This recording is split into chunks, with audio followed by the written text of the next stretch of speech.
naputas dito sa kari sa ating farm para samahan tayo magmukbang ng ating jajan okra at kamatis na natira natin. Itadakimasu! Sarap. Matamis na maasim siya. Yung kaninang tinikman ko guys, sobrang tamis.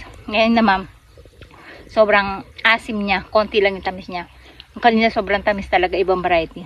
Mahaba yung Aiko red. Tapos yung okra natin. Yung okra mo.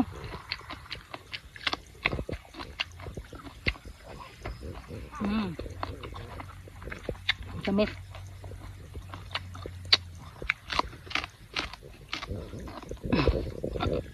Yung kamatis tsaka yung okra pag pinagsama, nagkakaroon siya ng ibang lasa.